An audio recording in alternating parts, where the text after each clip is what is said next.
Okay, so this is page 7. And on page 7, we're going to be reviewing multiplying. Now, when you're rationalizing the denominator, one of the biggest mistakes people make is you don't distribute with the numerator. So if you look at the example I have here, if I do 5 plus root 2 in the numerator over root 3, and I multiply both the top and the bottom by root 3 to rationalize my denominator, the denominator becomes 3. But you have to distribute that to both terms. So this becomes 5 root 3 plus root 6. Okay, you don't just multiply that times that. So let's look at another example. And here, to rationalize this denominator, I'm going to multiply by root 7 over root 7. The denominator becomes 7. I put parentheses here and make sure I distribute. So that becomes 3 root 7 plus root 35. Now, this root 7 and 7 cannot cancel each other out for many reasons. Most importantly, because this is under a radical sign and this isn't.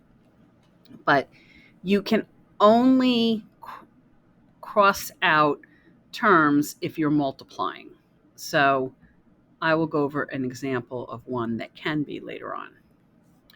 If we look at the next one, now this is 4 root 7 on the bottom.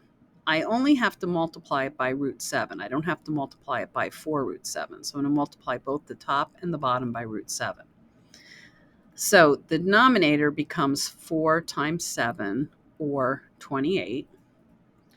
And the top becomes 2 root 21, because I multiply that, plus root 35.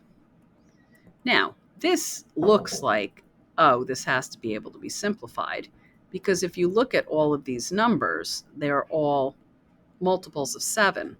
But this is under a radical, this is under a radical, this has no perfect squares, and this is not under a radical. Now, you might think, oh, the 2 and the 28 can be canceled out, but they can't be, because the 2 root 21 plus 1 root 35 over 28, unless all 3 of these numbers can be divided by 2, you can't simplify. So believe it or not, that was simplified. Okay, let's look at the next one.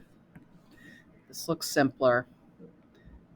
So this becomes 4 root 5 minus root 100, which I then have to change to 4 root 5 minus 10.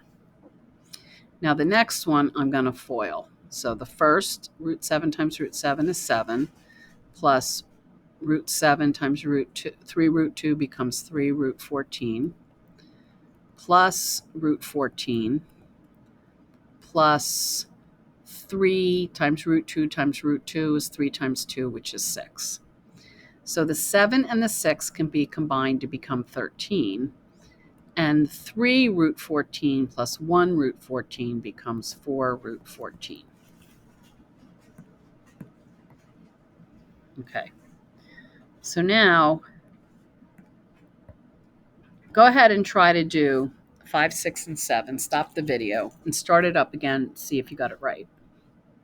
So I'm going to rewrite this as 2 root 3 plus root 7 times 2 root 3 plus root 7, because a common mistake is just to square this and square this, but you know that's not how it's done.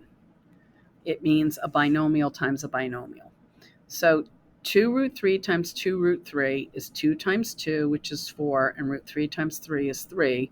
So 4 times 3 is 12. So let me just write that out for those of you who might not have gotten that. 2 root 3 times 2 root 3 is the same as 2 times 2 times root 3 times root 3. Root 3 times root 3 is 3, so now we have 2 times 2 times 3, and that's how we get 12. So that's first. Outside would be 2 root 21. Inside is plus 2 root 21. And last is root 7 times root 7 is 7. So this becomes 19 plus 4 root 21.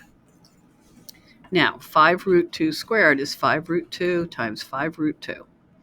That's 5 times 5 times root 2 times root 2. So that's 25 times 2, which is 50. And 3 root 5 times 3 root 5. Again, 3 times 3 times root 5 times root 5, which is 9 times 5, which is 45. Now, you'll get to the point where you'll just say 3 times 3 is 9 times root 5 times root 5, 9 times 5, and just write the answer is 45.